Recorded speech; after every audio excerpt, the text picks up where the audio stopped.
New tonight, we're hearing from an employee of Golden One about last night's disturbance. KCRA 3's Melanie Wingo joins us now live from outside of the downtown Commons area. And Melanie, the employee says that this was a really scary ordeal. Yeah, she and other workers saying they feel violated after what happened at Golden One Center last night. And although things are calm outside the arena and on the DOCO grounds right now, that is a stark contrast to last night when things got chaotic. Golden One Center now reliving the ordeal. I'm not trying to sugarcoat it. It was scary. KCRA 3 talked with a G1C employee who asked us to conceal her identity.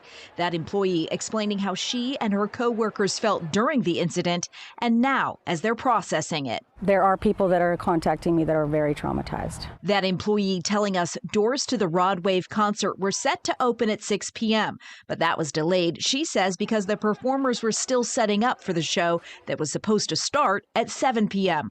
By 8:30 p.m., when the doors did finally open and the screening process was underway, swarms of people outside were restless and rowdy and began pushing their way through security workers trying to monitor the doors. There was a lot of people able to hold the doors, and then the other side breached.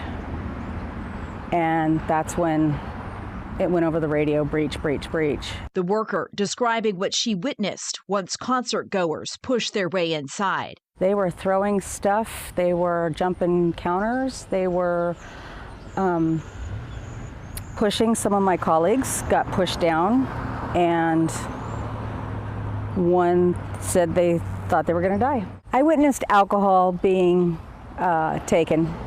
I witnessed people throwing things.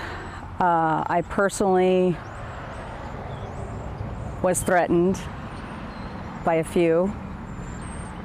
I witnessed my colleagues being pushed and being overwhelmed. I witnessed a lot of our material being vandalized, and that's what we need to do our job. That employee saying she and other workers hope this was an isolated incident. What I hope is that it's going to really bring us together as a team, and that we're really going to remember that we got to watch each other's back.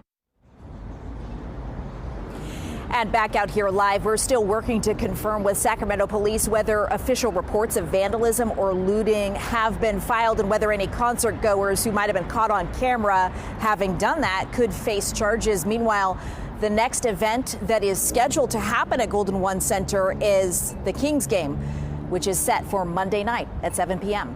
Reporting live near DOCO tonight, Melanie Wingo, KCRA 3 News.